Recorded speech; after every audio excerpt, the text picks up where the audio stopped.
Okay. Check, check, check. Is this working? Volume, check. Check, check, check. It looks like it is.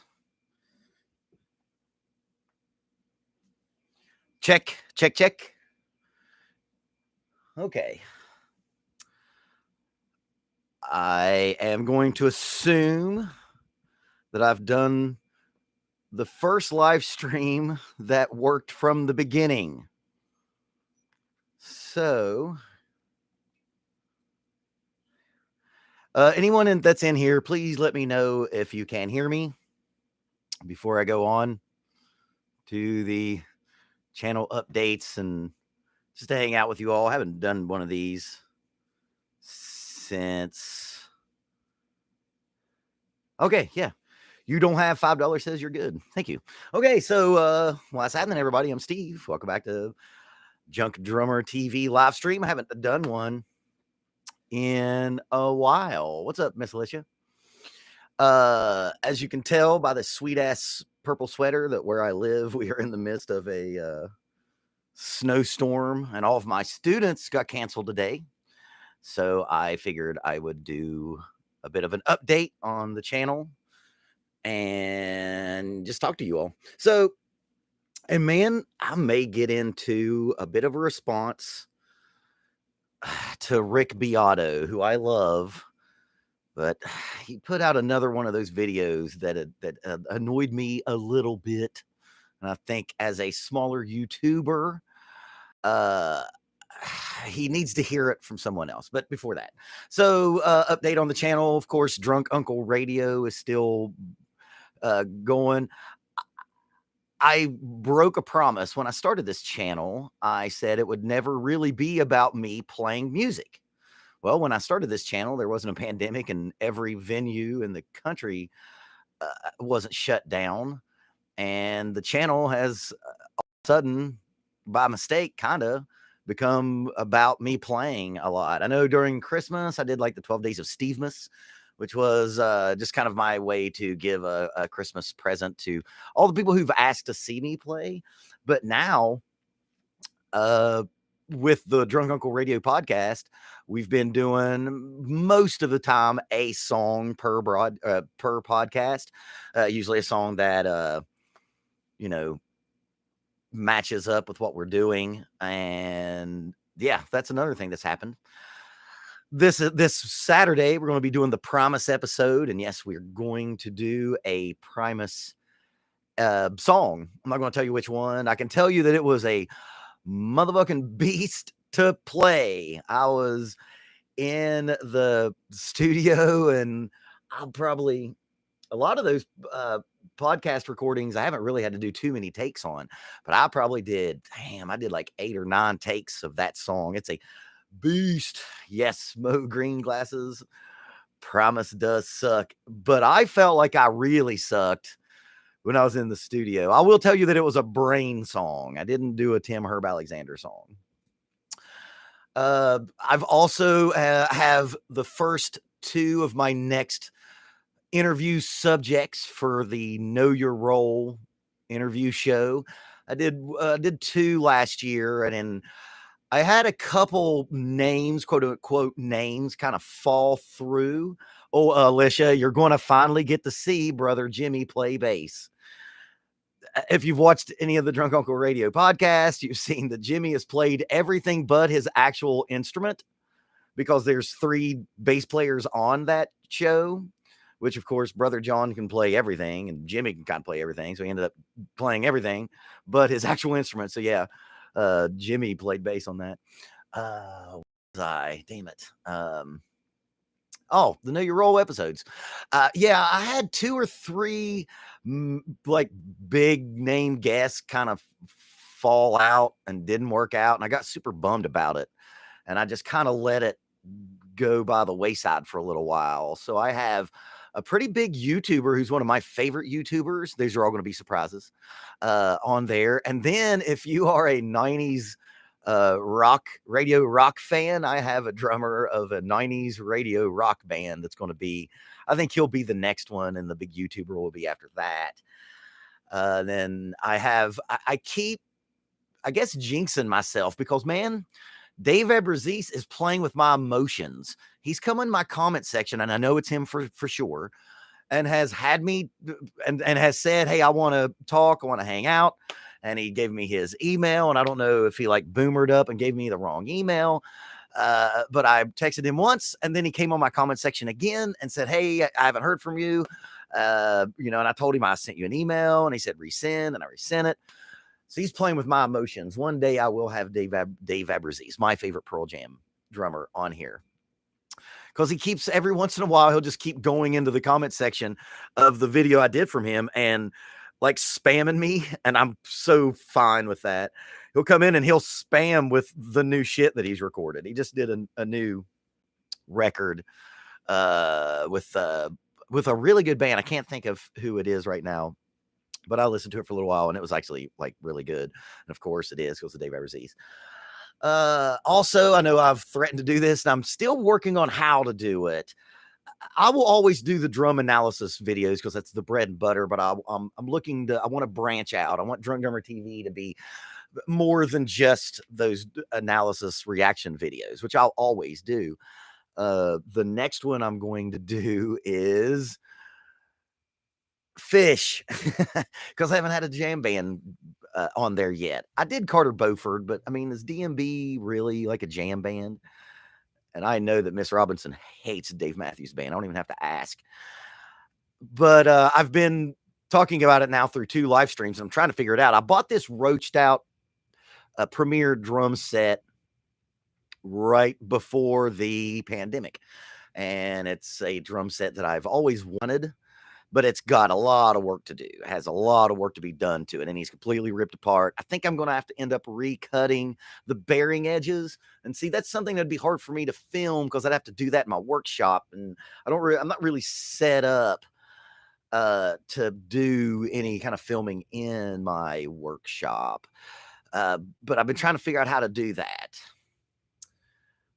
Mo Green's glasses, that Drunk Uncle episode made me cry. Yeah. Well, our very first episode that we did, we kind of came real hot out the box was, Fish. Why? I'm the Fish fan still. John acts like he isn't, but he still is. And Jimmy's never liked it. And Adam's never liked it. But I'm going to do a series of videos of me healing that drum set. I just still haven't figured out how to do it. There's a guy that's on YouTube that does that pretty much full time. He is kind of like a drum repair guy, and he does them really well, but he's set up really well in his workshop. So I don't know how I'm going to do that, but I want to do that.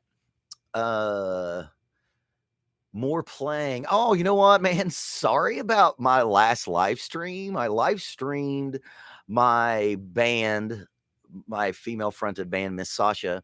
We were doing a live stream for another company, and I figured like, oh, okay, I'll just put my phone here. And it was shot on a sound stage in this big cavernous industrial park. And I didn't even think about having bad internet connection or even to ask the director for like a password. So I took that down because I look like Max Headroom. Like it's just a really bad live stream that did not work out. But when that live stream gets released, I will probably post it. I may post it on my Patreon. Again, I didn't mean for this channel to become about me playing because I'm not the kind of drummer that is you would search out to watch on YouTube because I'm not like a virtuoso drummer. I'm a song playing drum set player. I'm not one of those cats. Yeah, I wish I could play like Mr. Bungle. And here in a minute, I'm going to get into the chat. So that's kind of the update on there. More Drunk Uncle Radio podcasts. We just did an episode about music movies. I think it's going to end up split up into 2 episodes because it's going to be one crappy movies and one really, really good movie, music movie episode. We're going to do television show theme songs. I don't feel like I'm pushing the podcast with my 3 more talented best friends, but it's something I'm really excited about. I really want it to catch on. I want it to catch on as well as my regular videos. And of course, you can do it. We release it on podcast form too, on Anchor and Spotify and Google Music and all of those places. Other than that, man, I've been like, I bought a double bass pedal. And it's hard. I've always said when people ask me if I could play double bass, I always tell them I can barely. Oh, we're going to be talking about Almost Famous. Don't you worry. But it might not be what you think. When you watch that movie, and I don't want to give too much of the podcast away, but when you watch that movie again as an older person, you really realize there's some creepy shit going on. Yeah, we're going to do television theme songs for sure. That's the next episode. I think we're going to, well, I'm not going to say, because we have something kind of special for the song for the television show theme songs. When you watch Almost Famous again as an older person, there's some creepy vibes going on in that movie. Because they basically are hooking up with a bunch of high school girls. Like Kate Hudson is seen as, or is portrayed as like a 16, 17-year-old. And then you've got a bunch of like creepy groupies or roadies gambling teenage girls for beer. Almost Famous is a good movie because Cameron Crowe's a great director, but that part of it, it really skeeved me out. It skeeved me out when I went back to watch it again.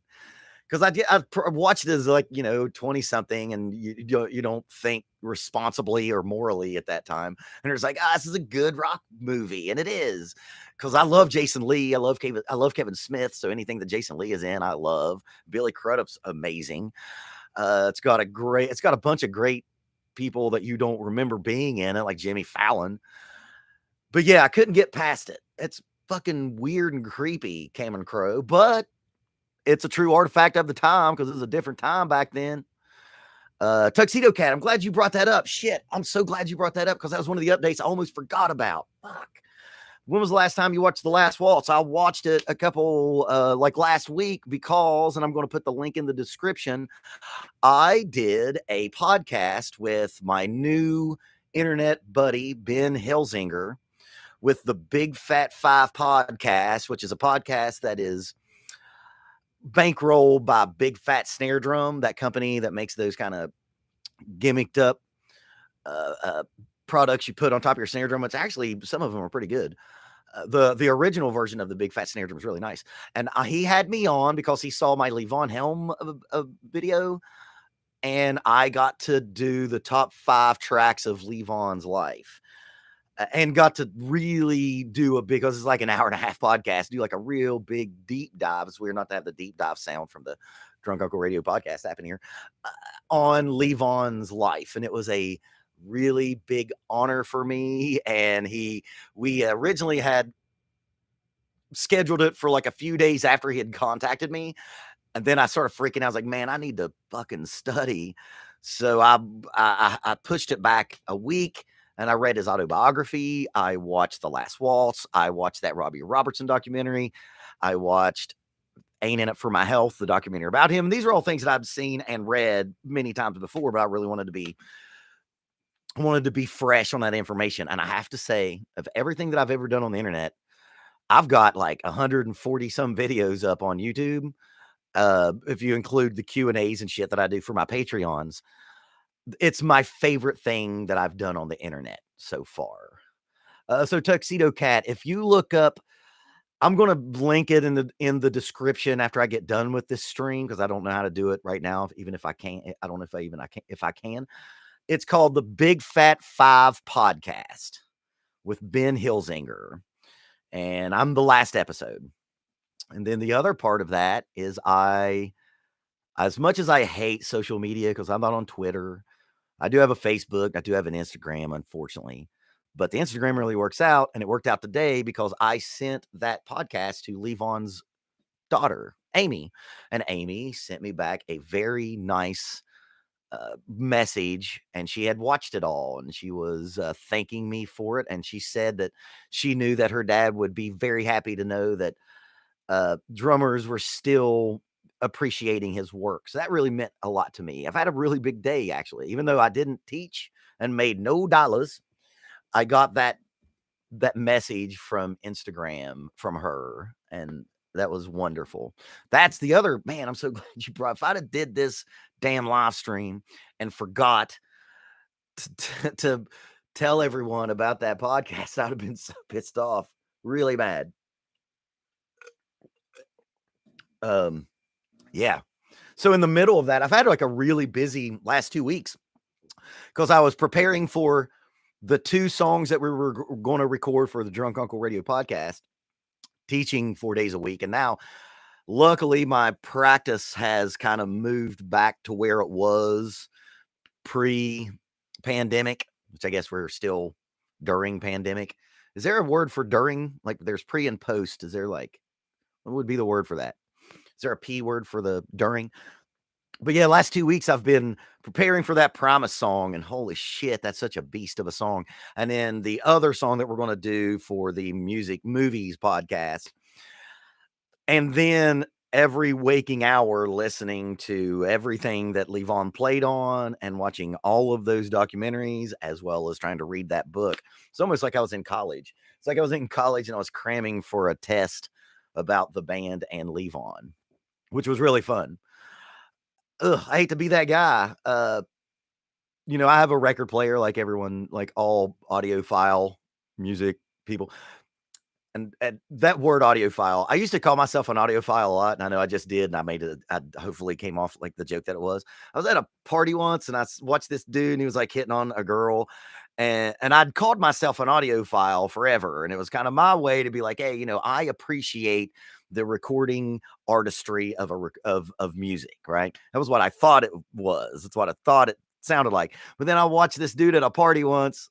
It was in your hometown, Alicia, and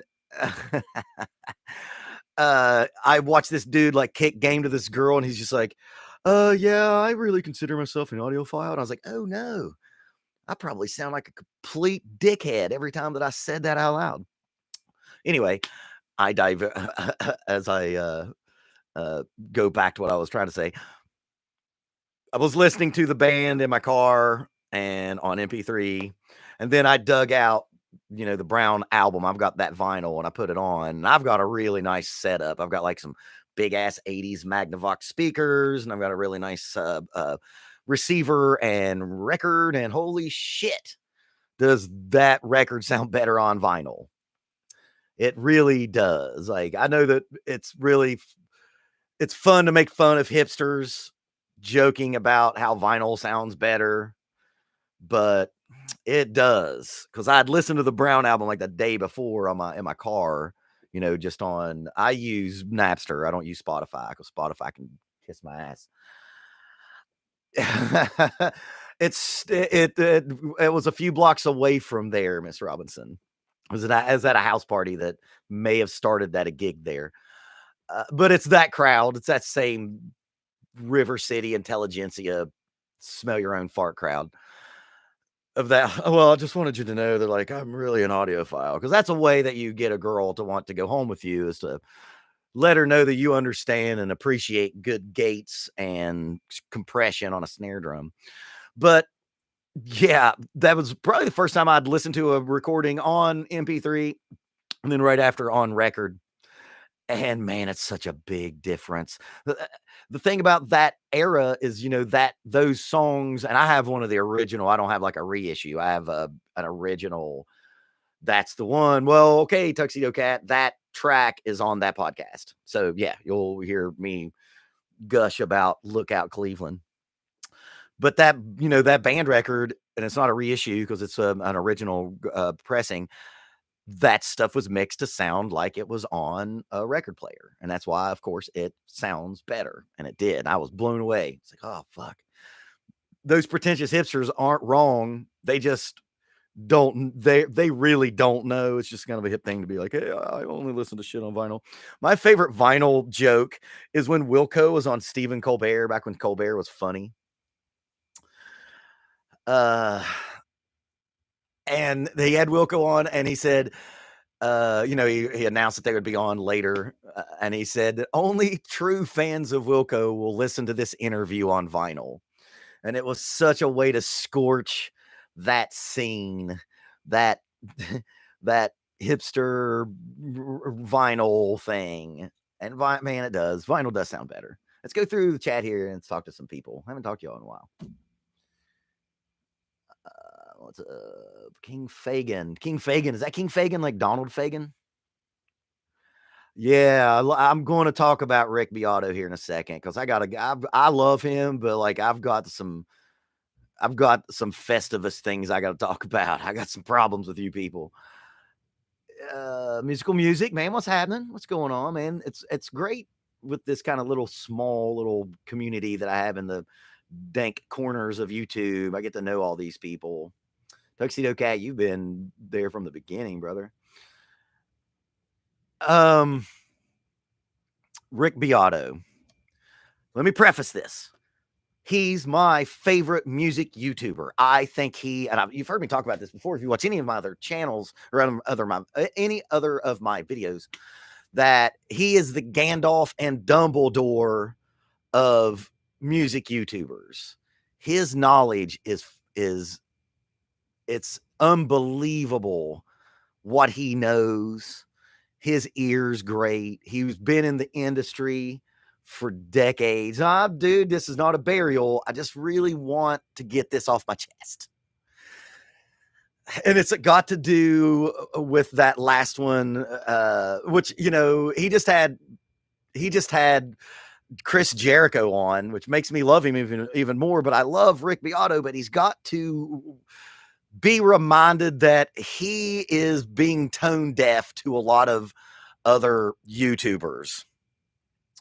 He bitches about songs being blocked and copyright claims and basically, and then he had some copyright strikes. Copyright strikes is just one of those things that's so capricious, the way that YouTube administers all of these things. He bitches about blocks. Well, I've had videos that were blocked. And if you want to know why YouTube does a thing, there's no one that knows, because I don't even think YouTube knows. Here's the thing: when you get a block, or if you get a copyright claim, I guess maybe the easiest way for me to let's talk about this process that Rick is always bitching about. And he also got to go talk in front of the Congress, and I feel that he dropped the ball, and I want to get into that too. Again, I love him. He's a hero of mine. He's one of the reasons this channel exists. But he was bitching about copyright blocks or, videos being blocked. That happens. It's happened to me. It happened to the Black MIDI song, the video I did. It's happened to another one. Well, all you got to do is dispute or appeal. And you get 2 or 3 days. And the people who put that block on, they can either choose to keep it or release it. Now, this is different from a copyright claim. We're going to really get into the dirty business of YouTubing, especially when you do stuff like we do. Because I, like Rick Beato, call myself an education channel. Yes, I call them React channels, but that's for I call them React videos, but that's for the algorithm. I'm an education channel, number one. If I'm talking about why Levon is doing something, that's exactly something that I do in my channel. Rick Nainabar, but hey, any chance you could respond to my message on Patreon? It was a recommendation for Nate Smith's song. Richard, I must have missed that. Dude, I'm sorry. I will tonight, actually. I missed that somewhere. And I'm going to do a Nate Smith video. Rick Beato gets copyright claimed and he gets blocked sometimes because he goes after the big ones. He tries to do big artists. And sometimes they will either put a copyright claim or a block. A block means your video can't be shown. Well, when that happens, you can just dispute it. And when it's a block, It's like a 48. I'm pretty sure it's 48 hours. It's only happened to me twice. All you got to do is do that. Well, Rick Beato's got to come on here and tell us about how he like went to Twitter and tagged, all the publishing companies and all that bullshit. And, Steve Lukather came and, saved his life. And I do not believe that Steve Lukather, as great as he is, has any stroke in any record label in LA right now. Because, yes, we all love Toto, but dude, his days of being big time in the business is over. We as musicians love him. This is SoundCloud rapping time. This is The Weeknd's time. This is not Steve Lukather's. So instead of Rick Beato just being like, oh, my shit's blocked, I'll just dispute it, he has to make another belly aching ass video about it. And when all he has to do, it's a very short process. You just say, I dispute this. I am by law allowed to do this through the Fair Use Act, blah, blah, blah. And most of the time, as far as I know, because I've talked to other YouTubers, they just get rid of the block because it's 48 hours. Now, he thinks because he went on Twitter and made a fucking thing, made a big deal about it on Twitter, that some executive in a room in LA or New York has manually went in and got rid of that block. No, it probably hasn't. It probably hasn't. Second thing, he talks about the copyright claims. And here's the way this works. When you are a React video channel and you're using other people's material, well, here's the thing though, Alicia, those 48 hours pass, but when you release it again, it gets released clean. It's like a new release. Because my one that got blocked, it did really well. It did better than my usual videos. So that meant the algorithm hit it. And Rick Beato doesn't need to worry about the algorithm like the rest of us small cats. That dude has shit that that trends on the front page of YouTube. Copyright claims. Here's something that hurts me on not a YouTuber level, but like in the fact of the way that our economy is right now. When you use other people's material by the letter of the law, and there has been a court case that has ruled on this. It's called Benjamin versus Aquila. Hughes. No, it's Benjamin versus Hughes. That when you transform and especially use videos like we do in an educational way, it is under the Fair Use Act. Now, YouTube doesn't want to deal with that. What's going to happen? The precedent has been set, and now the next person needs to come and have enough money to fight record labels. And man, the thing is, Rick Beato could do this and would help out a lot of us. I'm not saying he should get lawyer up, but he got to go in front of Congress and he blew that in a second. We use these videos, and by the letter of the law, we're allowed to. YouTube does not deal with the letter of the law. All they care about is keeping the record labels happy. Because if anyone knows anything about the way that people find out about new music, YouTube is the number one way that people find out about new music. It's not playlists on Spotify, it's YouTube.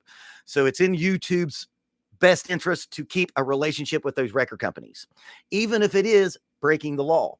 Some of my biggest videos have been copyright claimed. My two biggest videos are Joey Jordison and Sugarfoot Moffat, Michael Jackson. Both of those got copyright claimed. When they get copyright claimed, you can dispute that. And you send, and it's literally like 6 clicks and a copy and paste. You say, this is exactly, that's they're educational. I'm trying to be educational, not Bill Cosby. That's a great name. I've seen you in the comment section. I laugh every time I see that. You explain to them that this is protected under fair use. This is that you have made it very clear that you do not own the copyright to any of this. And man, Tuxedo Cat, I want to get into that in a second too.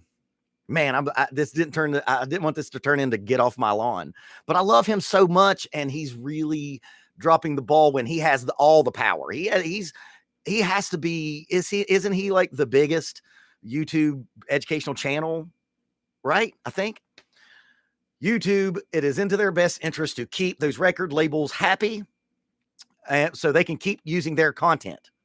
Now, if you just take a video and put it on your channel, you should get copyright claimed because you've not added anything to that content. When I do it, when Garrett Miller does it, when Gary, the other bald drum teacher React guy, when we do it, we are adding to that piece of content. We are using it as a stepping off point for educational and with a lot of the other just React videos for educate or entertainment purposes. Even those cats on live in Vegas who do nothing of the sort of like what I do, they're still adding something to that. Now they don't even start and stop like I do. So there's when you get copyright claimed, you can dispute it. And they have either it's usually it's a record company or it's a publishing company. They have 30 days to review that material and either release it or uphold it. Now, what that means is the money that you've made from the video that you've put your hard work into. I don't want to bellyache too much because we as React analysis video channels, we knew this going in. We knew this game. Problem is Rick could probably help us. So and I can tell you that I win about 75% of my stuff. Michael Jackson, it took less than 2 hours for them to go back and be like, nope, we're taking the copyright music for this. We're taking the royalties for this. And Rick says, well, I don't do that for whatever reason. And he kind of gave a reason that he still has a publishing deal. He knows that money, minuscule amounts of that money is going to the artist. Paquito, as they say, small. That's all going to the label. We are not keeping Paul McCartney out of caviar because I want to break down Ringo's star. That's just not how it is. And when Rick Beato says, I don't dispute all these copyright claims, he's telling people right now that's all hurting, that are all dying for another stimulus check, and their job is fucked, and maybe the business that they worked in doesn't exist anymore. Rick Beato is telling them, and I can tell you this for a fact, that he doesn't care about tens of thousands of dollars. If you look at all of the views on his what makes these songs great, I can tell you, I know exactly how much you make when you do 500,000 because I've had a 500,000 video and there's multiple millions of views there. So Rick, when you do that, you look like a fucking asshole because there are people who are fucking hurting right now who could love to have any kind of money given to them because the government has come in and shut their shit down. And you are telling them that you don't care to get this money because you could have went back through all of that your whole video series and you would have probably won at least 50% of them. And when you win the copyright claim, they take that money and they put it in escrow. And when it is ruled in your favor, or what most of the time happens, the record label and or the publishing just doesn't even deal with it. They just don't get to it. He did work himself into a shoot, Nick Simmons. He did. Because I love him, but man, he looks like an asshole when he says, well, I just don't feel like doing that's a 5-click thing to do. Just 5-6 clicks of the mouse. And you can dispute that. And I've gotten about 75% win. I just won the Tom Petty one. The Tom Petty one that I just did, they actually reviewed it, and 3 days later, they released it. That's Tom Petty. White Stripes, they released it after a week. Most of the time, what happens is these record labels are inundated with appeals from YouTubers, and they just don't get around to it. And in 30 days, it gets released back to you. So when Rick does that, man, he really looks privileged. And I don't even like that word, but he does, when he is basically bragging about the fact that he doesn't need tens of thousands of dollars. What I would like for you to do is to go and dispute all of those and give it to charity. Give it to Save the Music. Give it to the Save the Clubs fucking foundation. But don't just be like, well, I don't want to dispute all of these. And I love you, Rick Beato. I do. You are an inspiration. I have said that if you could learn 0.5% of the information that he has spewed on YouTube, you would be one of the best musicians in the world, because he's great. But I don't know if he's like up in the castle, has that. I don't know if he's like let him eat cake yet, but I don't think he is. But I hope he sees this, because when you brag about not getting any of the copyright claim for money that is not stolen from the artist, and it's not stolen from the record label, because by the letter of the law, when you transform a piece of content, that is the Fair Use Act, and there's even a precedent in the court today. It just takes one more person to push it. No, another thing that will happen is they will share it with you. So the three things that can happen if you get copyright claim, they just say, fuck you, and they get all your money. And that's fine. It's a thing that happens. If you get in this business, that's what you're going to, that's something you're going to have to deal with. Two, they'll either review it and say, oh, well, this is something we want out there, and release the claim. And what happens most of the time is after 30 days, they just don't get to it, and it gets released back. And then the third part is you share. My Pantera video, which I think it's got like 50,000 views, I've shared that. I have a revenue sharing with that. So I get half, they get half. That's cool. If you have the way to make all of this like extra income that you act like you don't need, you should probably give that money to charity, Rick Beato. Third thing, and then I'm done with that, because I really need to get this off my chest. I've watched that video twice and I've been kind of upset about it. He went to go in front of Congress. He got to go and talk for us, and he dropped the ball, because what he was trying to do is tell Congress to help with YouTube's like have a policy where if you have X amount of subs, then you get like a pass on copyright claims. And he was saying that to a bunch of senators who could give two shits. What he needed to do is, if you're in front of lawmakers, talk about the law. And if I'm not mistaken, I watched that, and I'm pretty sure he didn't even bring it up. Fair Use Act. It is law. There is a precedent saying that if you transform a piece of content, it is now yours. But he didn't do that.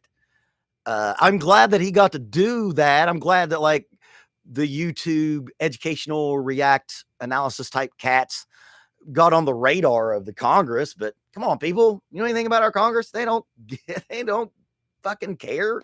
They gave no shits about this dude that makes videos, and like half the Congress probably don't even know how to get on YouTube, much less understand the minute details of what we have to deal with.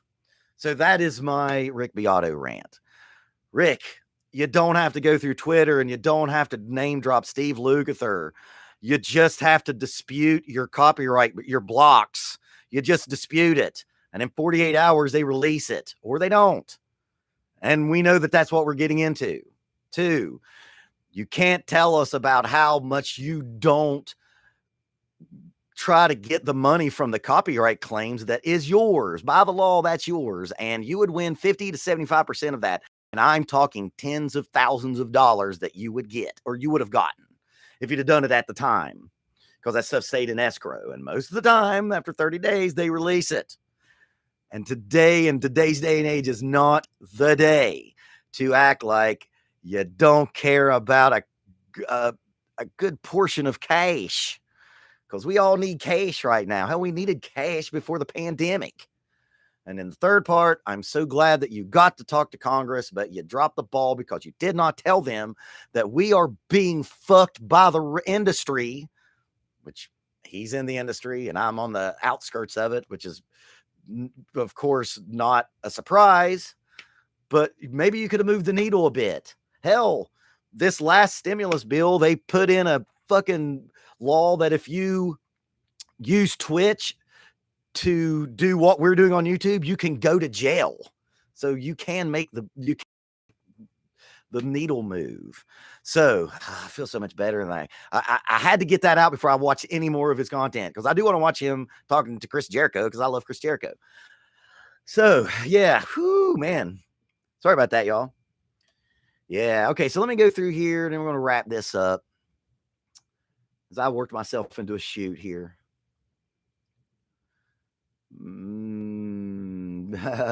Miss Robinson says, for the first time, you are wrong.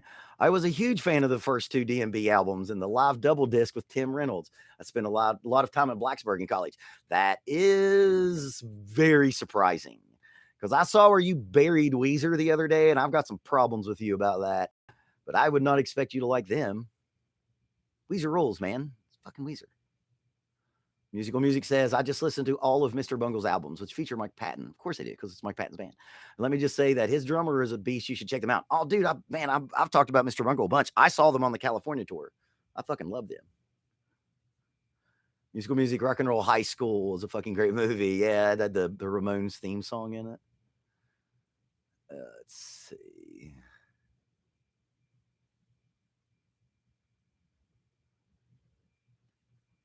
Richard Nienabar, perhaps he doesn't want to come across as being only in it for the money.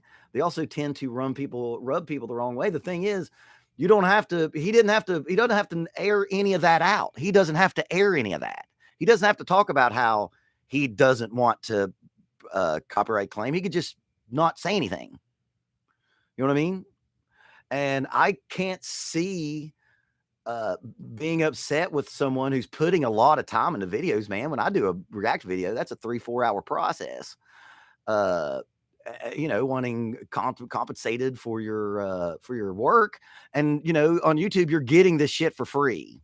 You're getting it for free. Gotta watch an ad every once in a while. You know what I'm saying? So yeah, I mean, maybe he does want to rub the people the wrong way. So then just shut the fuck up about it and not copyright claim. Or realize that if he did copyright claim and maybe he didn't want that dirty money, man, there's a lot of people out here right now that could use that. Give it to Saved Music. Hunter S. Thompson was right about the music business. And then Green Glasses says he was right about everything. Yep, Hunter S. Thompson's one of my favorite human beings in the world. Yeah, he was right about everything. When I read Fear and Loathing in Las Vegas, I thought it was a how-to manual. I thought it was like a self-improvement manual, and I acted accordingly after I read that book for many years. Nick Simmons, what drummers from other genres like country, R&B, or some out there genres that you think really stand the test of time that you'd like to cover? Man, not enough people talk about Al Jackson Jr., and I'm going to do that. Al Jackson Jr. is the drummer for Al Green and Booker T and the MGs. Also, shit, the drummer who's on Use Me by Bill Withers. Fuck.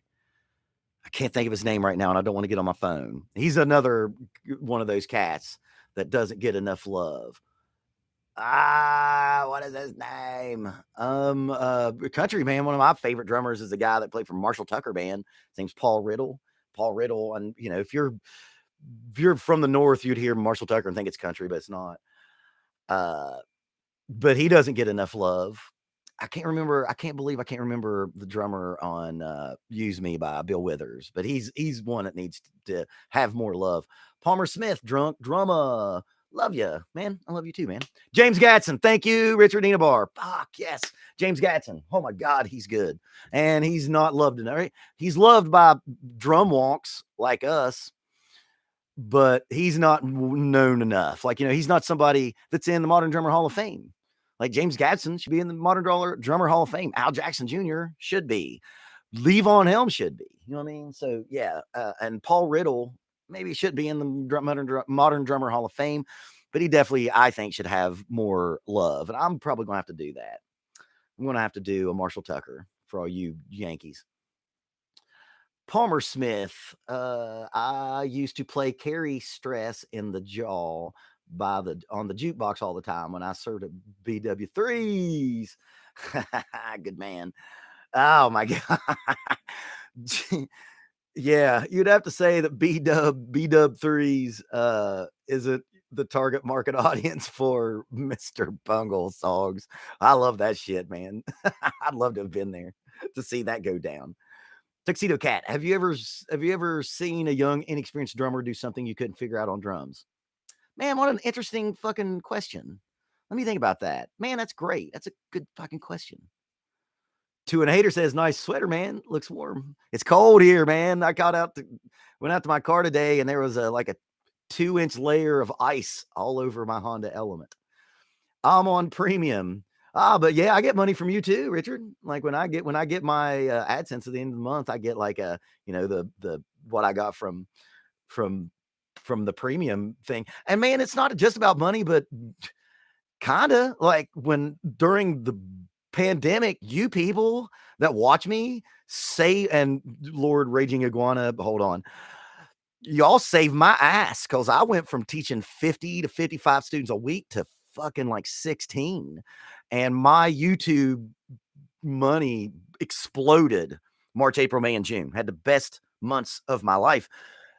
And I had never planned on, I've said this so many times, I'd never planned on YouTube being a thing that I've depended on, but it became a thing I depended on. So it's not about like looking like an asshole talking about the monetary. And you know, where I'm from, talking about money is very gauche. I mean, for real. But I played with Carlton Barrett. I'm going to tell you that story here in a minute. I played a gig with him. No, wait a minute. No, he'd have been dead by then.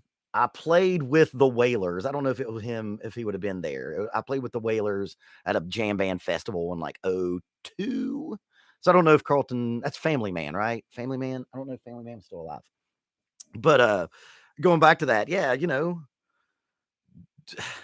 we do work and we give you all a free product, and to ask for a little bit of something ain't terrible. But just the piles of cash that Rick has basically bragged about not taking is very, it's never set with me right. Let's see here. Let's go through here. Nice. Man, I'm so glad you like this sweater. This is very unlike me. I usually wear, a bass player was Family Man, right? Yeah. So one of them was gone when I played with them.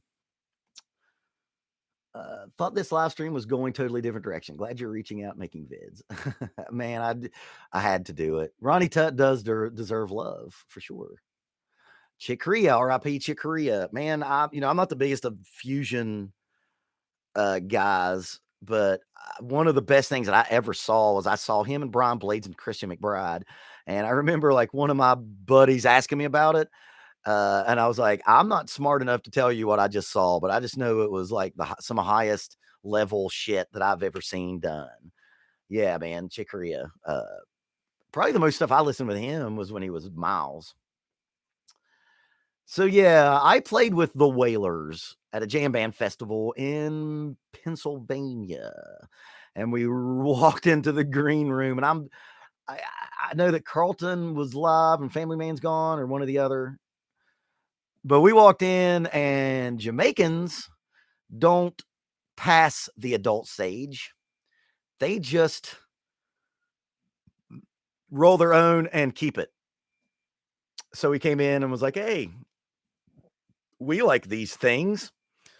And they were like, okay, sweet. And just rolled one and gave us to us. And then we were trying to pass it. And they're like, nope, it's yours. That's so bad. I have students that watch this. I may edit that out after I go back.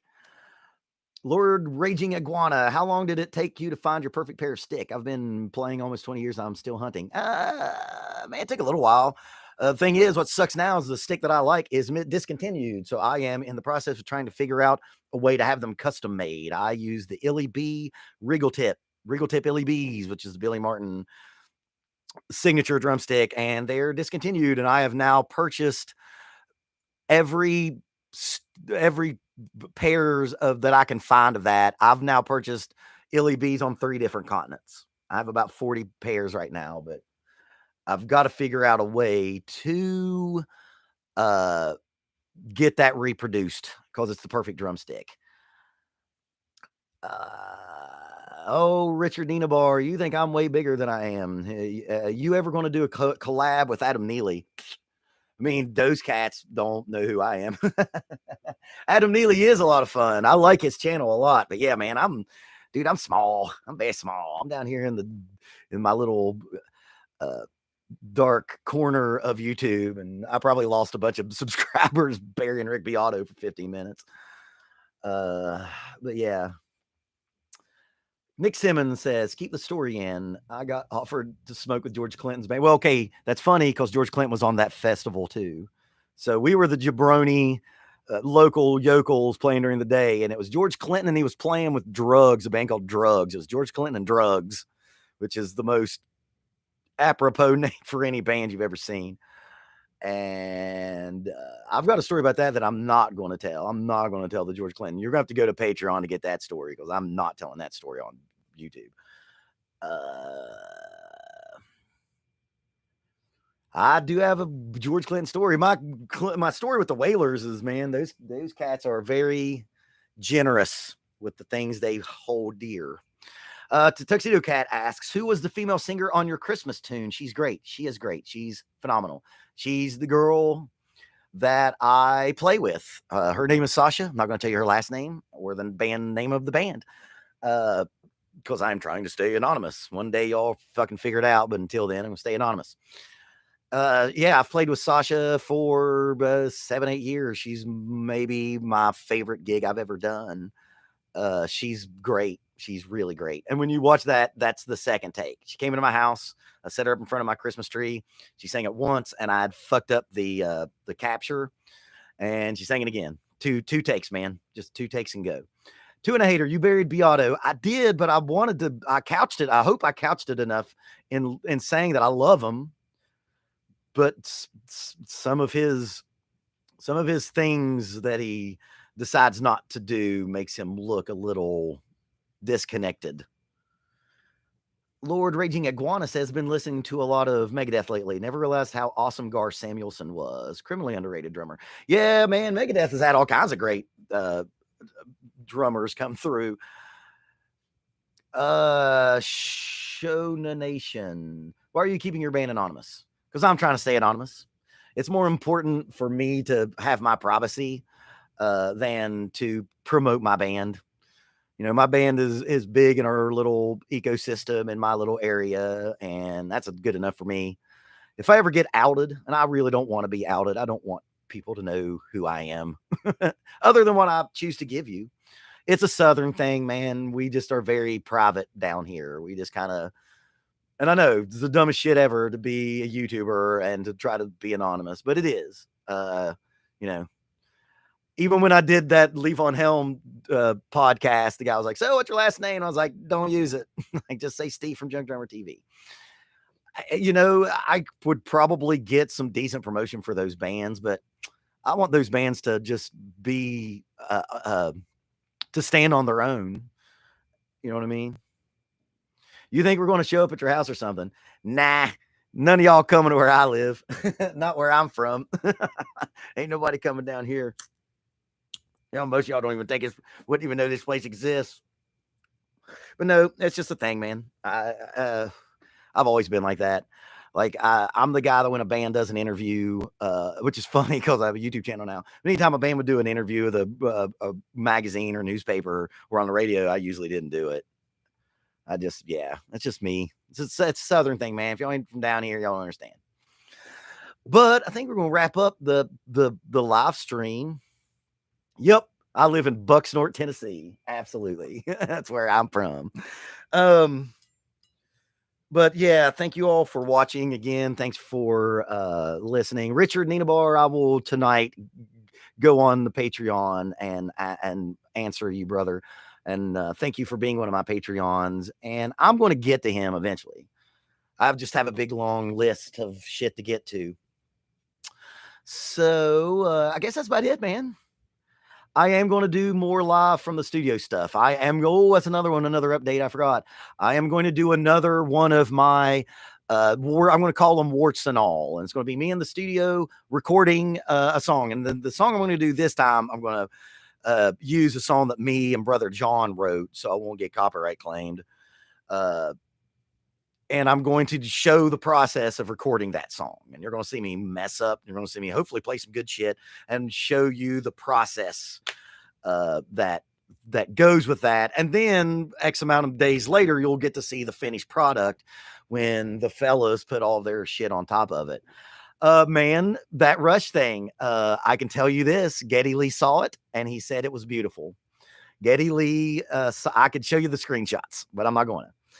Geddy Lee saw our cover of Ghost of a Chance because Adam was overserved and FaceTimed him way late, and he gave us nothing but a shining review of that. And if 15-year-old Steve would have known that Geddy Lee would see my cover, I would have said, like, I can die now. That's no problem. His vocals were incredible. Adam Jones is and not that Adam Jones, but my Adam Jones is just a supremely talented individual. I have so many talented friends. It's an honor to have a lot of my friends, and some of my friends not, but those, yes. So again, thank you all for listening to me ramble.